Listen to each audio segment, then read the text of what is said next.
have at some point in the history seceded from larger nations. And both nations, I'm proud to say, are pretty successful nations too.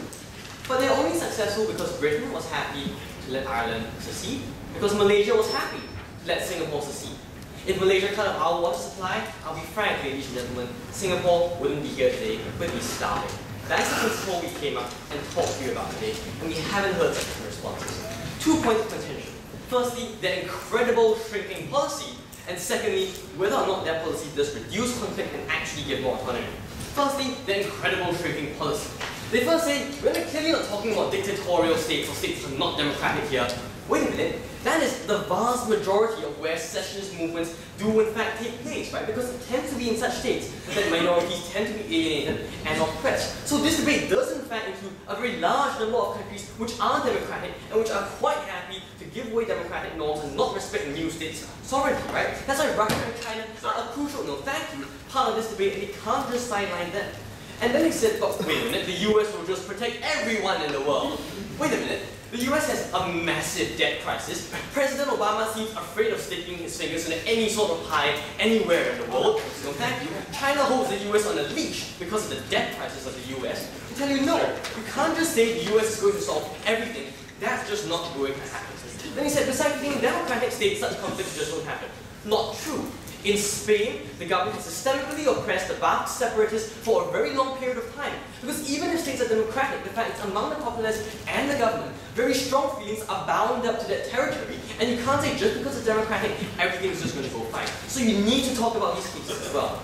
Then he said, in response to all of Ben's analysis about why such states tend not to be economically viable, but wait, that's our criteria. We're clearly not going to let such states become autonomous. Alright, so which regions exactly are you talking about? You want to reduce your case to the very small minority of cases where such separatist regions already have a developed economy that is independent of those nations. Please talk about Ben's analysis. You talked about how Palestine is split in half by Israel, how Israel controls all of its water. You talked about Aceh. You talked about many regions around the world and demonstrated systemic problems because trade routes and key resources tend to be in the vast majority of circumstances. Take it a moment, ma'am. Tend to be controlled by these parent states. So you can't just say, we don't want to talk about all these states. Yes, in our model, we specifically defined that the new country would have to be economically sustainable and able to protect itself, a fact that you've ignored time and time again. No, I'm not ignoring it. I'm saying that criteria is a big problem because now your case reduces itself to an extremely small minority of cases. And to your point, and that contradicts your principle, right? Because if you clearly think that all nations have different identities and really need to have this recognized, then you're saying, oh, but if you're not really economically viable, according to our strangely vague criteria, we don't think these rights are important anymore. So you have to deal with that point. Second issue then, will this cause more conflict and does it really give more autonomy? I've already demonstrated why this doesn't actually give more autonomy, given the amount of control that parent states have over these smaller nations. But let's deal with the principle they talked about. They said we never dealt with the principle. No, thank you. We did. Our way of dealing was to say, we don't think there's anything like a right to an independent government. We think a government is an instrument to defend your fundamental rights, like a right to life, things which are intuitively correct across all nations and generations. No, thank you. We tell you when governments systemically fail to do this, as we have tried to demonstrate, and as we have demonstrated, then this right no longer becomes important anymore. But what is the logic about why this reduces conflict? They say, when you're separate nations, you tend to fight less. Not true. We think China is very happy to be extremely aggressive in the South China Sea and declare its aggression over the Spratly Islands and violate other countries' sovereignty. We think these countries are very willing to invade other countries, first of all. But secondly, when these groups secede and they no longer become part of the population in that country, it becomes a lot easier for the politicians who are already in the country to garner the support they need to attack those. Because if you admit that all the Tibetans are no longer going to be in China, they no longer have any sway over the government. If all the Basque separatists no longer have a vote anymore, it becomes a lot easier for governments to garner the support they need to undertake hostile actions against such states. Then you have this strange point about, state boundary is a line of respect. No, thank you. No. It's a line of respect only if that respect was mutual, only if there was an agreement that created that kind of respect. If the larger and more powerful domination clearly doesn't respect it, that line is going to be a line in the sand, as you mentioned, and that line isn't going to change anything at all. Let me move on therefore to my point of substandard. But why is it we think that policy is very insidious? Because it incentivizes states to commit things like ethnic cleansing and genocide in order to dilute the identity of these regions and to prevent them from separating in the very first place. Not at this point. Now we acknowledge that in the status quo, there are many countries that know they have civil strife and horrible secessionist movements. But because there's not a clear and present danger, they are quite willing to let that exist as a modus vivendi most of the time. But what you do is that when you tell these countries, as long as you have a majority, we'll let you secede, you incentivize such countries to try and do everything in their power to prevent this plebiscite from happening, to prevent the majority vote from being garnered, and to prevent that region from even having a unique identity in the very first place. In other words, you legitimize ethnic cleansing and ethnic dilution. This can happen in many ways, and we've seen it happen all over the globe. The first thing countries can use is the mechanism of deportation.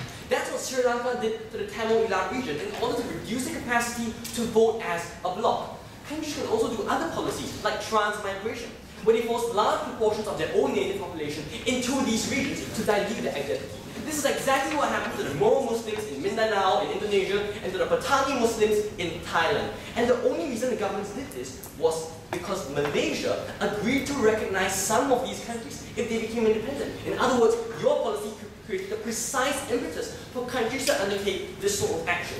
Thirdly, countries can simply engage in ethnic cleansing. We look at the massacres which happened in Pakistan and India, examples whose logic we feel hasn't been fundamentally dealt with. We point to the fact that Pakistan wants Kashmir and so constantly funds terrorist groups like the Lashkar-e-Taiba or the Jaish-e-Mohammed to massacre Hindu pundits there in order, I'll take you a moment sir, to ensure that they will never be able to vote in favour of an independent Kashmir. Yes. Pakistan and India is an entirely separate situation because that was not a defined landmass. They just said all the Muslims go up here, all the Hindus go down there. It wasn't a historical landmass but a permanent population, so it wouldn't fit into our model. Firstly, that isn't actually true. The region of Pakistan was inhabited by a vast Muslim majority population in the first place. That's why Muhammad Ali Jinnah, who's the guy who founded Pakistan, suggested that that would be a region which would be independent.